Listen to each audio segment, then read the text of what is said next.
Hello YouTube! It has been so long since I've sat down and done a video for you guys, and I'm so excited to just sit down and talk right before Disney College Program applications open up, as it could be any day now. I think it's gonna be next week, I don't know. I've been meaning to do a ton of DCP videos, and my application video is getting outdated. It is literally from 2017, like before my program even started. And I just wanted to do kind of a simpler version of that more breaks down the application process, but I wanted to go ahead and do a video on the myths of the Disney College Program application process, because there's kind of a lot of questions on the pages that are commonly asked. So I hope that some of these questions are common and I'm able to kind of debut, whatever you want, when you like bust a myth, I don't know. You know what I mean. And obviously I'm live from my college dorm room here. You can have a little look at my bed. You see Stitch and Eeyore, 2 Stitches, Mickey, there's Tigger up there too. But so without further ado, we'll go ahead and jump in, and I will list all the myths down below so you can see and skip ahead if you're looking for a certain one. So myth number 1 is that you can only rank fall or fall advantage. So as many of you know, the Disney College Program has 2 different times you can do. They have an advantage and a non-advantage. There's pros and cons to each. Advantage is a longer period of time. As you guys know, that's what I originally intended to do, but sometimes you don't get your first preference. That's totally okay. Everything happens for a reason. But when you fill out the application, you rank which one you want. So for example, it'll say 1, 2, fall advantage, whatever. I put fall advantage as number 1, and I put fall as number 2. And based upon when you get accepted, your role, the role they want to give you, etc., that'll depend. There's many factors that go into depending what you get, but no, that myth is not true. You can mark both fall or fall advantage. You just rank one number 1 and one number 2. Myth number 2, you must rank all roles as high interest to get in. This one is one of my biggest pet peeves. That is absolutely false. My thing with the Disney College Program is there's a lot of myths out there. It's like, do this, do that on the application, but I truly believe that it should be taken from the heart. So I truly ranked all my roles: high interest, moderate interest, low interest, and no interest. I ended up putting like 8 roles no interest, and that is okay. If you absolutely cannot see yourself doing a role, put it as no interest. That's totally fine. Because even if you put low interest to Disney, that is interest, and you could still potentially get that role, if that makes sense. So it's hard for me to say rank them from the heart when like low interest or moderate interest to Disney can be taken as high. For example, quick service food and beverage is a pretty high need role, so a lot of people need it. I've heard some people have good experiences with it, so I put low interest. I thought that I would end up with it, but I didn't. So I truly did everything from the heart, and if I was like, maybe, I put low. Like I wouldn't be like totally upset if I got it, but like I might not be thrilled at first, and then I put some stuff as moderate that I was like, oh yeah, like I'd be a little bit more excited, and then the stuff is high, like absolutely like number 1. So I know that's kind of, I'm going back and forth in my answers here, but my point is just really rank the roles from the heart. You don't have to put everything as high interest to get accepted. I've seen people put literally interest in 2 roles, no interest in everything else, and still get accepted. So you really never know. But if my number 1 tip is, if you absolutely cannot see yourself doing that role, put it as no interest. Myth number 3, you won't get in with less than 5 experiences. So my thing with experiences is that it's definitely better to have more. That's why all my applicants that I've helped, they have seen that I'm always like, are you sure you don't have one more experience? Because it doesn't necessarily have to be job for the college program. It can be volunteer, which I used, because at the time I think I had 3 internships. No, I had 2 internships to put on, 2 merchandise jobs, then I had a volunteer. It doesn't have to be a job or internship. It can be volunteer, it can be an involvement in school. Maybe you're president of your sorority. Like that's something great to put on there because it shows leadership. And again, like everything else, I've seen people get in with less than 5 experiences, so you definitely don't have to fill up all 5 spaces. That's kind of a myth that I'm like not really sure about, because I definitely suggest trying to fill up all 5, but if you can't, don't stress, because again, the college program is initially scanned by a computer, so I've seen people get accepted and denied at all ends of the spectrum, so don't stress. If you only have a few experiences, like maybe 2 or 3, really focus on talking about those experiences in the best words that you possibly can, really elaborating, not keeping it short, to kind of encompass all that you've done. And maybe your 2 experiences or whatever, you've had that job for a few years, so that's a really good opportunity to kind of elaborate that you've had the same job for a few years. For me, I had a bunch of different ones because I had 2 merchandise jobs in high school, like over the summer, and then I went to college, so I had internships and like didn't really have like jobs in stores anymore. So it just depends on the person, it just depends on your preferences. But you can get in with less than 5 experiences. You don't have to have 5 by any means. It's just highly encouraged. It will definitely make you stand out. So myth number 4 kind of goes with myth number 2. I said putting no interest in roles will not get you accepted, and that is absolutely false. I put no interest in 8 roles. If you absolutely can't see yourself doing it, put no interest. And like I said, people put no interest in all, however many there are, except for 2, and still get in. So you never know.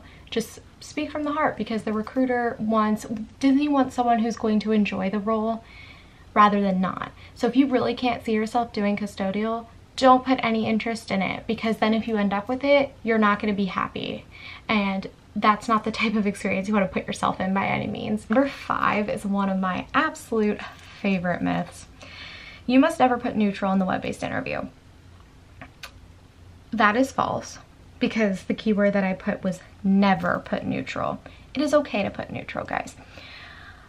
I did the web-based interview from the heart, because this is essentially a personality test, and Disney needs to make sure that you have the right personality to fit them, because the college program is difficult. So in order for them to do that, they ask the questions on a scale. I don't really remember, because again, it's been 2 years since I've taken the web-based interview, and that's like really terrifying. But they will put, like, for example, it'll be like, I am generally a positive person, and it'll say very much like me or not very much like me, and then there's a neutral. There was a couple questions, I don't remember how many, but there was like 4 or 5 questions where I truly didn't know where I fell, so I put neutral, and I still passed. So just don't be afraid. Do not overuse it, for sure. Definitely try and lean one more way or another, but if you get to a couple that you absolutely cannot lean one way or another, put neutral, and it's okay. Again, I'm not a wizard, I'm not a recruiter, I don't know how many is not okay to put neutral in. I say I want to do more than 5. But if you really can't come up with an answer, then just put neutral. It's gonna be fine if you do it for 1 or 2, I promise. 6. Keywords exist. This is another great one. I've seen a lot of talk on the pages about this year more than usual, or this recruiting season, fall 19, more than usual. I used to believe in the keywords. I think they exist. I don't know if they're Disney 4 keys. I don't know if they're more than that. That's the conclusion I'm starting to come to. I used to always be like, oh, with the 4 keys, safety, courtesy, show, and efficiency. I really don't know, because I've seen a lot of people be like, there's no keywords, da da da. Maybe one day if I become a recruiter, I'll figure it out, but I really don't know. I wouldn't focus too much on the keywords. My main thing is the keywords is I don't like when I get a resume from someone that asks me to edit and it's uses them overabundantly. Only use them where they fit. You don't need to have them more than once or twice. You don't even need to have all of them. Just put them where they fit. If show never fits in your resume, don't put it in your resume. Really just use them where they fit. And also, going aside from this, because I just thought of it in terms of the keywords, guest is not a keyword. I repeat, guest is not a key word. Guest is a term that Disney uses. Now, for example, if you work at a theater as an usher for plays, that would be called a guest. This is like the guest versus customer show off, because this is one thing that just gets it like really grinds my gears. If I've edited your apps before, you know how much this grinds my gears. Guest is a Disney term. It is also a term used by hotels, hotel guests if you work at a hotel, theaters, like I said, but stores, they're customers. When you go to a store, you are not a guest. You are a customer of that store. So if you send me your application and it says assist guest in the store, it's going to be customer. Unless you prove to me that your store calls them guests, but generally they're customers. So make sure you don't mix up that lingo. Again, the computer is not going to be like, oh, they used guest instead of customer, like goodbye. I'm just trying to teach that guest is not a keyword. It is not. It is a Disney term. Thank you for coming to my TED Talk. Myth number 7. You should apply on the first day. false. Absolutely false. We all know that this is false. I still see this question asked 100 times even though we know it is false. I maybe waited a week. The application is up for I don't know how long, but they tell you when it's going to come down. I wouldn't wait until the last day, but then again, one of my roommates on the college program waited till her last day and got in with her top role, which is awesome. So, or she waited till like 3 days prior to closing, but you never know. Again, like I said in my initial app video, save yourself when the system gets overloaded. Just apply 48 hours later. At least wait 48 hours. Just wait a few days. You got nothing going on. There's no rush. You're gonna wait forever anyway. Trust me. ABT to when I waited 2 months. Number 8. That's awkward. Being put and applied means that you'll never get out. That is also false. Back in my day, I say that like I'm ancient. I am kind of. They used to call it submission and it was harder to get out of. I think now the new wording, how it's applied instead of submission, it seems that it's been easier to get out of. I've been following the trends from last season, from the spring 19 apps, and it seems that a lot of people got put and applied, got out. So I wouldn't stress. Again, that's something that I really don't know the answer to because I'm not a recruiter. I don't know what applied means. I really never knew what submission meant. It was just a observation. I would just wait it out, chill. But it's definitely possible because I saw a lot of people get out of applied last season, which is super awesome. So who knows what it means. Number 9, I've never been to Disney, so I won't get accepted.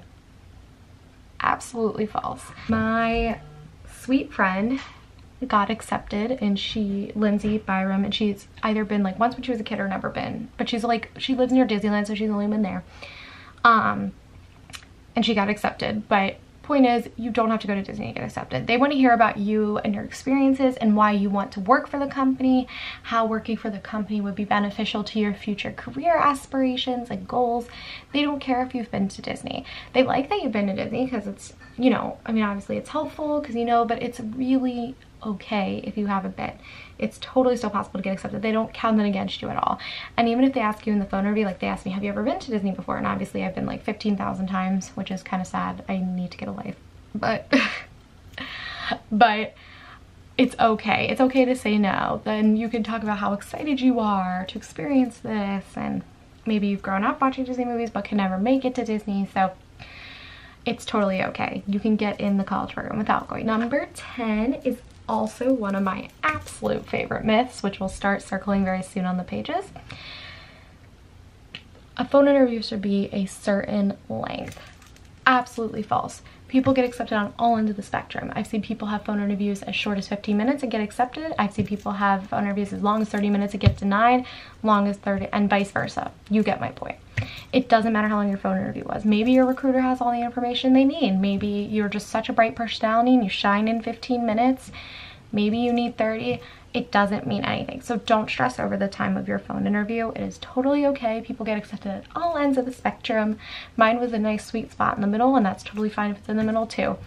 It's okay. So I think at the beginning of this video I was like, oh, I have 10. I lied. I have 13, but here we go anyway. My number 11, 1-1.